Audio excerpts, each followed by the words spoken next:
اب اس میں بڑی تلخ بات آپ سے کہہ رہا ہوں، یہ آپ کے لیے قبول کرنا آسان نہیں ہے، حلق سے نیچے اٹھنے کی مشکل سے۔ ملعون اور مغضوب علیہم قوم ہے، آخری امت محمد، اور اس کا بھی بہترین حصہ، اس پر عذاب ان کے ہاتھوں آئے گا۔ اب یہ کہ یہ جو واحد استثناء ہوا ہے یہ کسی اور کے ساتھ نہیں ہوا۔ ویسے حضرت مسیح کی پوری شخصیت مستثنیٰ ہے، بن باپ کے تو کوئی اور رسول پیدا ہوا ہی نہیں، نہ نبی پیدا ہوا۔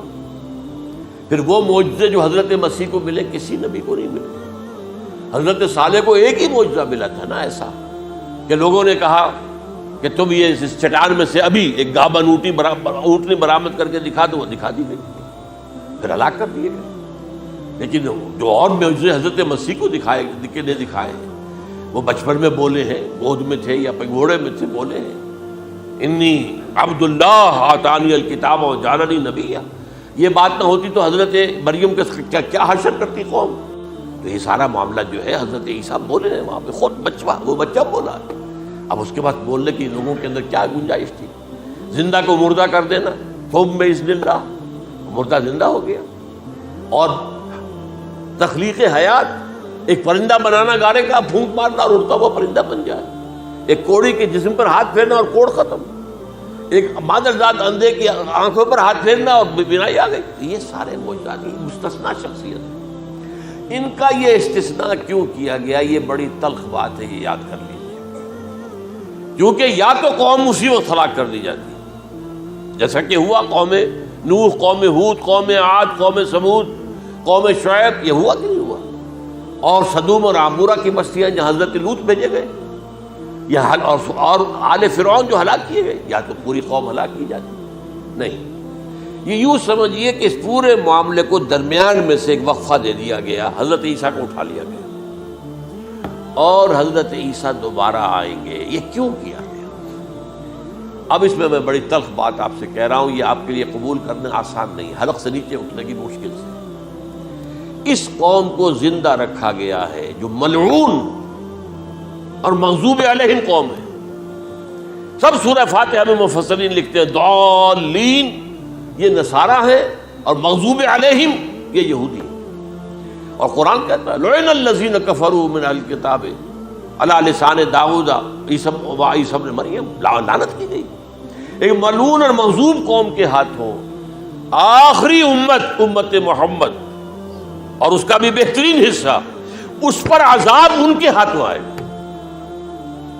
عربوں پر عذاب یہودیوں کے ہاتھوں، اس لیے ان کو بچایا گیا۔ یہ میں نے کئی دفعہ واقعہ سنایا، مولانا اصلاحی صاحب بتایا کرتے تھے، کیونکہ وہ راجپوت تھے، یو پی کے راجپوت، مشرقی حصے کے، کہ ہمارے ہاں کوئی نوجوان اگر کوئی بڑی گری ہوئی حرکت کرتا تھا تو اس کے سر پر چمار کے ذریعے، چمار کے ہاتھوں جوتا لگوایا جاتا تھا۔ اگر راجپوت کے سر پر راجپوت کا جوتا گرا تو چلو تکلیف تو ہوئی، لیکن یہ کہ راجپوت کا جوتا گرا ہے نا، پڑا ہے، لیکن راجپوت کے سر پر چمار کا جوتا، جس کو آپ انگریزی میں کہتے ہیں to add insult to injury, وہ تکلیف بھی ہے جوتا کھانے کی، اور انسلٹ ہے کہ ایک چمار مار رہا ہے۔ یہ امت سب سے خیر امت ہے، کنتم خیر امت اخرجت للناس۔ اس کے لیے عذاب بھی بدترین آئے گا، اور کن پر آئے گا؟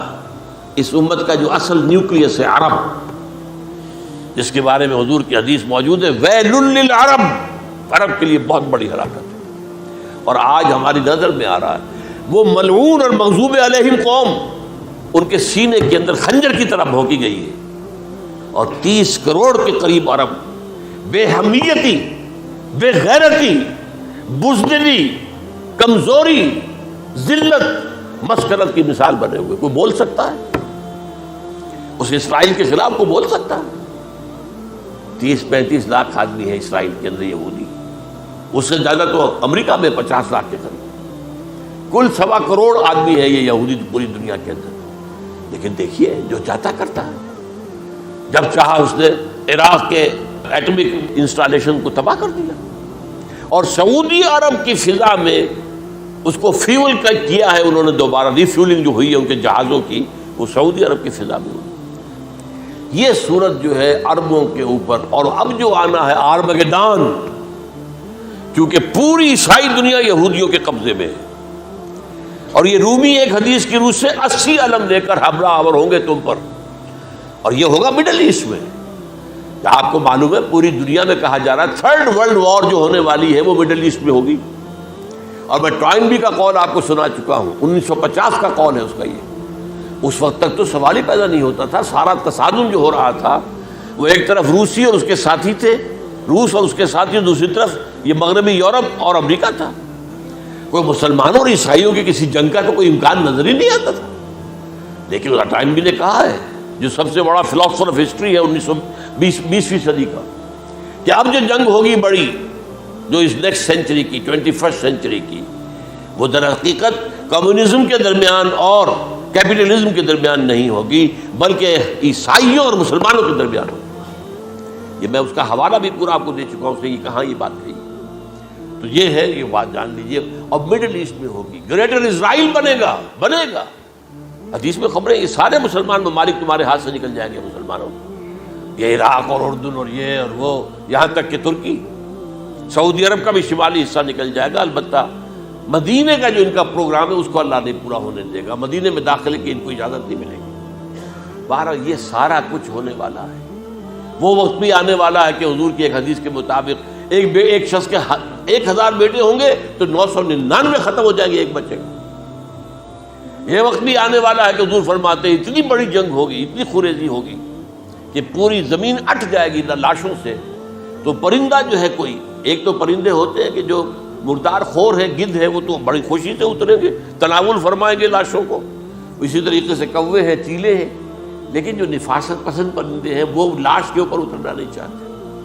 تو ایک پرندہ اڑتا چلا جائے گا، اسے کہیں زمین پر اترنے کی جگہ نہیں ملے گی، لاشیں ہی لاشیں ہوں گی، یہاں تک کہ وہ تھک ہار کر اس کے جو ہے پر جواب دے جائیں گے، گرے گا تو لاش پر گرے گا۔ یہ وقت آنے والا، اور یہ یہودیوں کے ہاتھ میں، یا یہودیوں کے جو سپورٹرز ہیں اس وقت، جو ان کے ہاتھ میں آلہ کار ہے، ان کے ہاتھ وہ آلہ ہے۔ میرے نزدیک اس کام کے لیے اس ملعون قوم کو، کہ جو حضرت عیسیٰ کے زمانے سے ملعون ہو چکی ہے، اس کو باقی رکھا گیا ہے، اسے یہ موقع دیا گیا ہے۔ اس نے اسرائیل بنا لیا ہے، تقریباً 2000 سال کے بعد وہ دوبارہ آ کر آباد ہوئے اس سرزمین میں جہاں سے نکال دیے گئے تھے 70 عیسوی کے اندر۔ یہ سارا کچھ کیوں ہو رہا ہے؟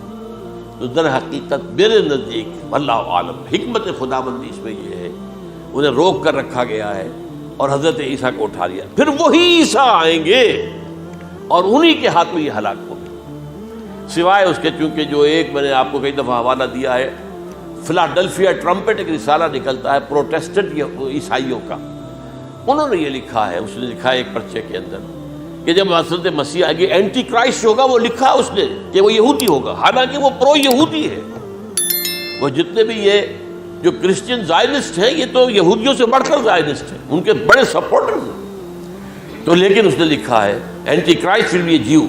ابھی کچھ عرصے پہلے آپ کو یاد ہوگا نوسٹریڈیمس کا بڑا چرچا ہو گیا تھا، اس کی جو ہے وہ پیشن گوئیاں اور یہ کہ ایک مسلمان ہوگا اینٹی کرائسٹ، اور صدام کے بارے میں اشارے کیے جا رہے تھے کہ وہ اینٹی کرائسٹ ہوگا وغیرہ وغیرہ۔ لیکن انہوں نے لکھا ہے کہ وہ اینٹی کرائسٹ یہودی ہوگا، اور اس نے لکھا 80% یہودی قتل ہو جائے گا۔ یہ میں نے ایک تعویل کی ہے اپنے ذہن میں کہ 20% شاید وہ ہوں جو حضرت عیسیٰ کی جو سیکنڈ کمنگ ہے، آمد ثانی کے موقع پر ان پر ایمان لے آئیں اور وہ بچ جائیں۔ لیکن جو بھی حضرت عیسیٰ کا انکاری ہوگا وہ ختم کر دیا جائے گا، جیسے قوم نوح ختم ہوئی، قوم ہود ختم ہوئی، قوم عاد ختم ہوئی، قوم صالح ختم ہوئی، اسی طریقے سے۔ تو یہ قانون خداوندی پورا ہونا ہے۔ بس ایسے ہی ہے جیسے کسی کو پھانسی کا حکم تو ہو گیا ہو لیکن ابھی ایگزیکیوشن نہ ہوئی ہو، ہوتا ہے 2 سال 3 سال گزر جاتے کہ پھانسی کا حکم ہے لیکن یہ کہ وہ پھانسی نہیں ہو رہی ہے، وہ اپیلوں در اپیلوں معاملہ چل رہا ہے۔ یہ ہے میرے نزدیک واللہ عالم، اللہ تعالیٰ نے یہ کوڑا ان مسلمانوں کے لیے رکھا ہوا، جن کے رتبے ہیں سوا، ان کی سوا مشکل ہے۔ جتنا اونچا مقام اللہ نے دیا عربوں کو، ان میں حضور کو اٹھایا، ان کی زبان میں اپنا آخری کلام نازل کیا، تو ان کی ذمہ داری بھی بہت ہے۔ جن کے رتبے ہیں سوا، ان کی سوا مشکل ہے۔